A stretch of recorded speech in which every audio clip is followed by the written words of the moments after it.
बहुत ज़्यादा परेशान था मैं। और इनको मैंने रेक्टल एब्सिस का शार्ट सर्जरी करी थी, आज ये ठीक हो गए। तो कोई परेशानी नहीं हुई और मैं सभी को यही कहना चाहूँगा कि क्षार शब्द द्वारा ये ट्रीटमेंट कराएँ और जिससे ये दोबारा भी नहीं होता है कभी। कि ऐसी सेवा हम कर रहे हैं जिससे पेशेंट भी खुश होकर जाता है, सारे पेशेंट हेल्दी रहते हैं।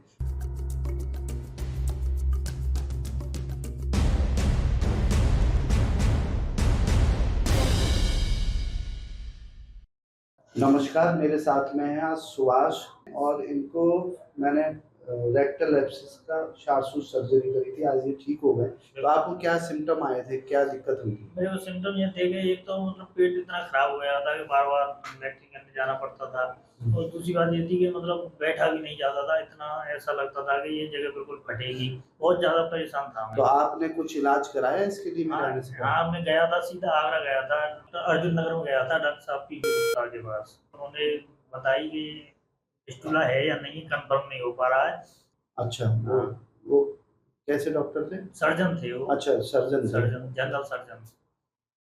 तो फिर क्या हुआ? उन्होंने क्या उन्होंने डायग्नोसिस करा? उन्होंने डायग्नोसिस दवाइयाँ दे दी कि ये दवाई 5 दिन खा लेना, अगर नहीं ठीक हो तो मैं इसको ऑपरेट कर दूँगा, निकाल दूँगा इसको आना। फिर मैं दवाई 5 दिन खा के फिर मैं वहाँ नहीं गया। मेरे चाचा जी ने यहाँ अच्छा, नहीं, ऑपरेशन कराया था। बीमारी आपको कुछ बताई थी उन्होंने?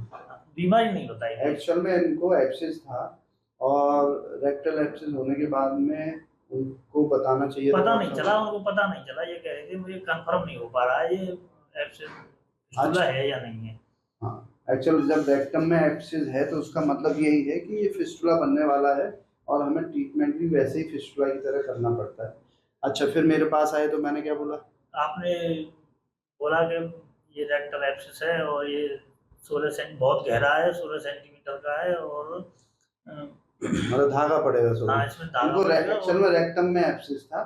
तो मॉडर्न में मैं बताऊं कि रेक्टम में एब्सिस के लिए बहुत लंबी मतलब ट्रीटमेंट चलता है, या फिर तो उसको सुखाने के लिए एंटीबायोटिक्स देते हैं या फिर ड्रेन करने के लिए कुछ उनके पास में है नहीं। सूमेक लगाते हैं, लेकिन रेक्टम में है तो ड्रेन होता नहीं है।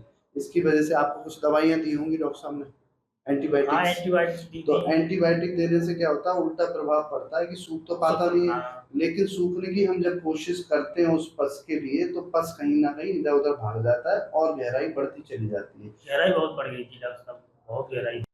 ये एक्चुअल में इसको बोलता हूँ मैं कि मिसयूज ऑफ एंटीबायोटिक है कि आप जहाँ जरूरत नहीं है, क्योंकि वो बस दबेगा नहीं, सूखेगा नहीं, इसकी वजह से बीमारी बहुत अधिक बढ़ जाती है। और मोस्टली जो मेरे पास पेशेंट आते हैं मिसयूज ऑफ एंटीबायोटिक की वजह से हाई एनएल फिस्टुला कर देते हैं, बहुत गहराई में पस या इधर उधर या मल्टीपल कर लेते हैं, क्योंकि वहाँ पे जरूरत नहीं है, वहाँ तो पस निकालने की जरूरत है। आयुर्वेद कहता है कि जहाँ पर भी पस पड़ा है उसको निकाला जाए, सुखाया नहीं जा सकता है, लेकिन वहाँ सुखाने की कोशिश करी जाती है। ये तो शायद 5 दिन में ही मैं मेरे पास आ गए, लेकिन बहुत से पेशेंट ऐसे होते हैं जो महीनों खाते रहते हैं। मेरे पास 6-6 महीने एंटीबायोटिक खा के आते हैं, मल्टीपल बन जाते हैं और उसके बाद में ठीक नहीं होता। हाँ, आपने बोला था बिल्कुल ठीक हो जाओगे और ऑपरेशन किया, मुझे कोई भी परेशानी नहीं हुई बिल्कुल। ये आते रहे, ये बात सही है कि ये बिल्कुल आराम से रिलैक्स होके आते रहे। हम थ्रेड चेंज करते रहे, 16 सेंटीमीटर थ्रेड था इनका, 14 बार ये आए और थ्रेड आउट हो गए, ठीक हो गए। अच्छा, मैं ये बता दूं कि रेक्टल एब्सिस में बहुत से शार्ट सूत्र में भी अभी सर्जरी नहीं करते हैं, केवल मतलब दवाइयों से ही करते हैं। लेकिन हम जो मैं प्रोसीजर करता हूँ, लालता प्रसाद सर ने जो बनाया है आर्टिफिशियली फिस्टुला के द्वारा, हम रेक्टम में भी जो एब्सिस होता है उसको भी ठीक कर देते हैं और ज़्यादा दिन पेशेंट को मतलब परेशानी नहीं होने देते, क्योंकि उसका लास्ट में आपको करनी सर्जरी पड़ेगी। तो बेटर है कि पस को फैले ना, उससे पहले ही हम टेक्निक के द्वारा उसको लाइगेशन कर दें, और यही मैंने उपयोग करके इनका रेक्टल एब्सिस किया। कोई एंटीबायोटिक दिया था आपको? नहीं, कोई एंटीबायोटिक कोई एंटीबायोटिक कितनी भी, अगर रेक्टम में एब्सिस हो गया है तो कोई एंटीबायोटिक देने की आवश्यकता नहीं है, क्योंकि ये विपरीत कर्म है। पस को एक तरफ आप बाहर निकाल रहे हो और दूसरा एंटीबायोटिक देके वो सुखाने का काम करेगी, और जब सूख जाएगा पस तो रुका रहेगा। तो ये दो विपरीत कर्म होने से ही कॉम्प्लिकेशन है। मैं कुछ भी नहीं कर रहा हूँ अपने यहाँ पे, लोग यहाँ चकित हैं, या डॉक्टर्स जो सीखने आते हैं जिन्होंने पहले देखा हुआ है, या पेशेंट भी जो पहले करा चुके हैं, कि यहाँ पर क्या हो रहा है कि यहाँ आए, हमने लाइगेशन करा, घर भेज दिया। क्योंकि मैं चीज़ों को कॉम्प्लिकेटेड नहीं करता हूँ, जो चीज़ जहाँ पे करनी है उसी हिसाब से। अगर पस निकालना है तो निकालने पे लगते हैं, हम डबल काम कभी नहीं करते। मैंने आयुर्वेद में भी देखा है कि बहुत से डॉक्टर गंधक रसायन, त्रिफला, गुलमार, तमाम इम्यूनिटी बढ़ाने की चीज़ देते हैं, जिससे कि पस और सूखता है और कॉम्प्लिकेशन बढ़ जाती है। और मेरे यहाँ तो आप करा के तुरंत चले गए थे? हाँ, तुरंत चला गया था। अपना काम करते रहे थे? हाँ, काम करता रहा था। अच्छा, आप जो चाचा जी का किस्सा बता रहे थे, उनका आप बताओ कि क्या है चाचा जी का? उनका एक फिस्टूला था और फिसर था। तो उन्होंने एक बार ऑपरेट करा लिया मथुरा डीएस हॉस्पिटल में। उसके बाद वो 1 महीने बाद फिर हो गया। फिर वो आगरा गए। आगरा पुष्पांजलि हॉस्पिटल में उनसे 1.5 लाख रुपए माँगे, फिस्टूला और फिसर के ऑपरेशन हो जाएगा, लेकिन कोई गारंटी नहीं है, दोबारा हो भी सकता है, ये कह दिया था उन्होंने। फिर हम वहाँ से हमारे रिलेशन डॉक्टर साहब थे, उन्होंने हम सीधे यहीं भेजे, अब वो बिल्कुल ठीक हैं। मतलब इनके केस करने से पहले इनके चाचा जी प्रधान, पूर्व प्रधान हैं, उनको ये दिक्कत हुई थी, मुझे ध्यान है। तो उनको रिकरेंट था और 1.5 लाख रुपए मांगे थे, फिर भी ये नहीं पता था कि ठीक होंगे कि कोई नहीं गारंटी होंगे। नहीं थी। तो गारंटी शब्द तो खैर मैं भी नहीं बोलता हूँ, हाँ। लेकिन हाँ जिम्मेदारी अब लेता हूँ। अगर मैं कोई केस कर रहा हूँ तो कहता हूँ जिम्मेदारी ले लीजिए। गारंटी शब्द थोड़ा अजीब सा ऑड हो जाता है, तो मुझे पसंद नहीं है। तो अब वो ठीक है? अब ठीक है। वो कितने दिन हो गए उनको? कुछ साल 1 साल हो गए। 1 साल पहले किया था, वो परफेक्टली फिट हैं अब।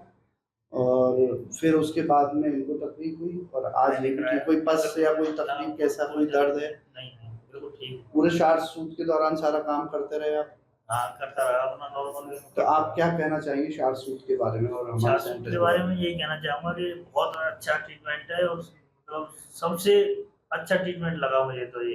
तो कोई परेशानी नहीं हुई और मैं सभी को यही कहना चाहूँगा कि शार्ट सूट द्वारा ये ट्रीटमेंट कराएँ और जिससे ये दोबारा भी नहीं होता है कभी। ये कई-कई बार ऑपरेट हो जाते हैं इसके। देखिए, शार्ट सूट पुराना ट्रीटमेंट है, इसलिए मैं भी भगवान शिव धन्वंतरी भगवान को आयुर्वेद को धन्यवाद देना चाहता हूँ कि उन्होंने ऐसा ट्रीटमेंट दिया जो वर्ल्ड में आज तक जिसको कोई डिफीट नहीं कर पाया और उसके पास तक नहीं पहुँच पाया एनोरेक्टल में। बहुत सारी सर्जरी बन गई, बहुत से कहते हैं कि आप हमारे लिए लेजर से कर दीजिए या और बाफ्ट या बहुत सारे सर्जरी फिस्टुला में हो गई। मुझे कहीं से कहीं तक शार्ट सूट के बराबर कोई सर्जरी नज़र नहीं आती। कई हज़ार ऑपरेशन करने के बाद में हर एक टेक्निक से यहाँ पर सर्जरी कराकर मेरे पास में आते हैं और रिप्लेंट हो जाता है। और शार्ट सूट के रिजल्ट इतने अच्छे हैं कि मन में एक बड़ी खुशी होती है कि आयुर्वेद क्षेत्र ने हमें चुना।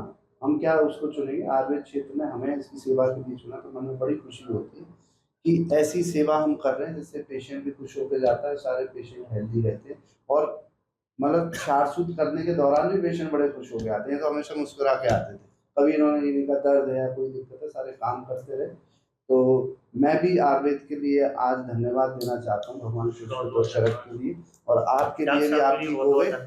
बहुत शुभकामनाएं आपके लिए। खुश खुश रहो और स्वस्थ रहो हमेशा। ठीक है भैया, अब आने की जरूरत नहीं है।